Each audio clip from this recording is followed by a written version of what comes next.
Okay. Page 83, last paragraph. If we are painstaking about this phase of our development, we will be amazed before we are halfway through. We are going to know a new freedom and a new happiness. We will not regret the past nor wish to shut the door on it. We will comprehend the word serenity and we will know peace. No matter how far down the scale we have gone, we will see how our experience can benefit others. That feeling of uselessness and self-pity will disappear. We will lose interest in selfish things and gain interest in our fellows. Self-seeking will slip away. Our whole attitude and outlook upon life will change. Fear of people and of economic insecurity will leave us. We will intuitively know how to handle situations which used to baffle us.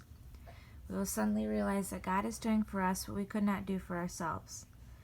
Are these extravagant promises? We think not. They are being fulfilled among us, sometimes quickly, sometimes slowly.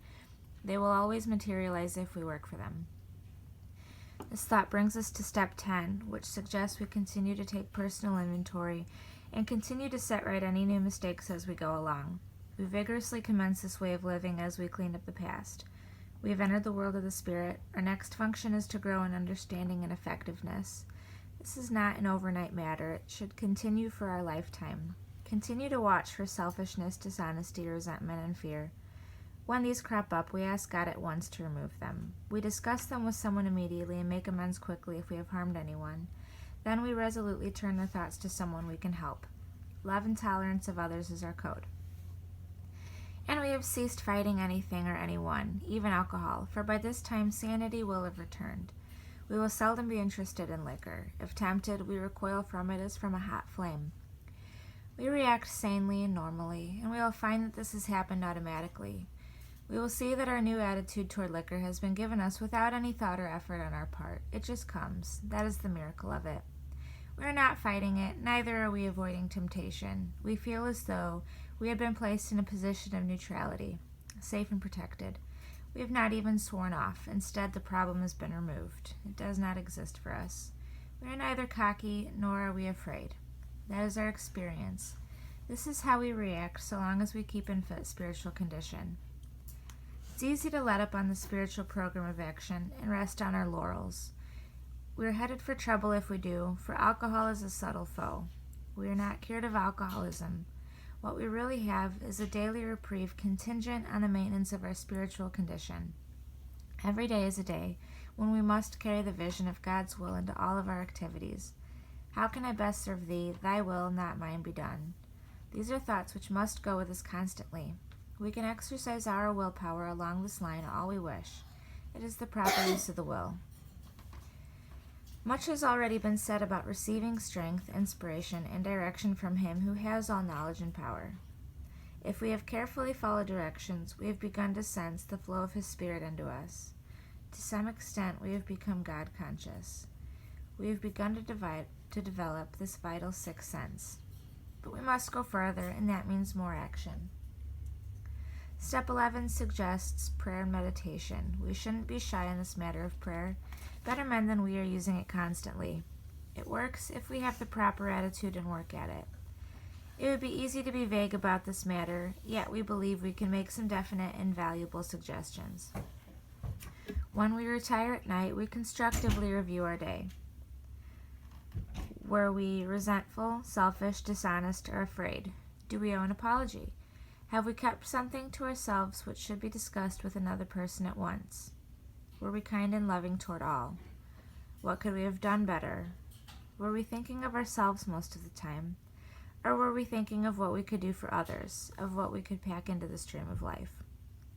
But we must be careful not to drift into worry, remorse, or morbid reflection, for that would diminish our usefulness to others.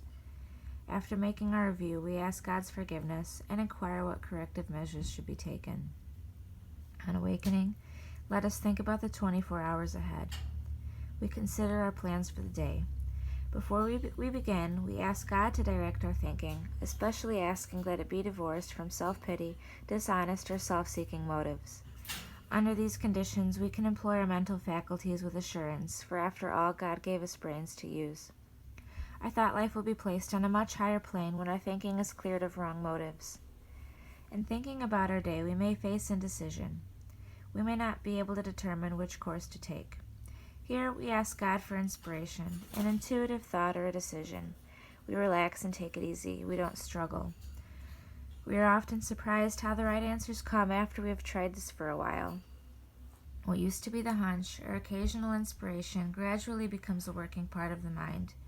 Being still inexperienced and having just made conscious contact with God, it is not probable that we are going to be inspired at all times. We might pay for this presumption in all sorts of absurd actions and ideas.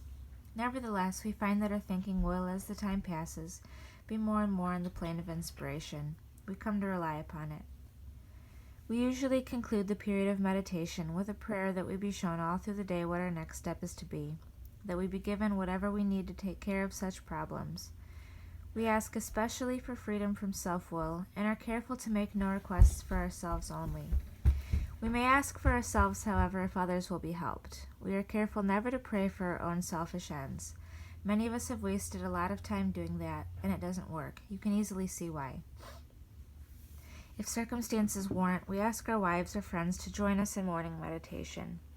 If we belong to a religious denomination which requires a definite morning devotion, we attend to that also. If not members of religious bodies, we sometimes select and memorize a few set prayers which emphasize the principles we have been discussing. There are many helpful books also. Suggestions about these may be obtained from one's priest, minister, or rabbi. Be quick to see where religious people are right. Make use of what they offer. As we go through the day, we pause, when agitated or doubtful, and ask for the right thought or action. We constantly remind ourselves that we are no longer running the show, humbly saying to ourselves many times each day, "Thy will be done." We are then in much less danger of excitement, fear, anger, worry, self-pity, or foolish decisions. We become much more efficient. We do not tire so easily, for we are not burning up energy foolishly as we did when we were trying to arrange life to suit ourselves. It works, it really does. We alcoholics are undisciplined, so we let God discipline us in the simple way we have just outlined. But this is not all. There is action and more action. Faith without works is dead. The next chapter is entirely devoted to step 12. Okay. And we're going to go to page 98, about halfway down the page. Burn the idea into the consciousness of every man that he can get well regardless of anyone. The only condition is that he trust in God and clean house. Now the domestic problem. There may be divorce, separation, or just strained relations. When your prospect has made such reparation as he can to his family and has thoroughly explained to them the new principles by which he is living, he should proceed to put these principles into action at home. That is, if he is lucky enough to have a home. Though his family may be at fault in many respects, he should not be concerned about that. He should concentrate on his own spiritual demonstration. Argument and fault-finding are to be avoided like the plague. In many homes, this is a difficult thing to do, but it must be done if any results are to be expected. If persisted in for a few months, the effect on a man's family is sure to be great. The most incompatible people discover they have a basis upon which they can meet. Little by little, the family may see their own defects and admit them. These can then be discussed in an atmosphere of helpfulness and friendliness. After they have seen tangible results, the family will perhaps want to go along. These things will come to pass naturally and in good time, provided, however, the alcoholic continues to demonstrate that he can be sober, considerate, and helpful, regardless of what anyone says or does. Of course, we all fall much below the standard many times, but we must try to repair the damage immediately, lest we pay the penalty by a spree. If there be divorce or separation, there should be no undue haste for the couple to get together. The man should be sure of his recovery. The wife should fully understand his new way of life. If their old relationship is to be resumed, it must be on a better basis, since the former did not work. This means a new attitude and spirit all around. Sometimes it's to the best interest of all concerned that a couple remain apart. Obviously, no rule can be laid down. Let the alcoholic continue his program day by day. When the time for living together has come, it will be apparent to both parties. Let no alcoholic say he cannot recover unless he has his family back. This just isn't so. In some cases, the wife will never come back for one reason or another. Remind the prospect that his recovery is not dependent upon people. It is dependent upon his relationship with God. We have seen men get well whose families have not returned at all. We have seen others slip when the family comes back too soon. Both you and the new man must walk day by day in the path of spiritual progress. If you persist, remarkable things will happen. When we look back, we realize that the things which came to us when we put ourselves in God's hands were better than anything we could have planned.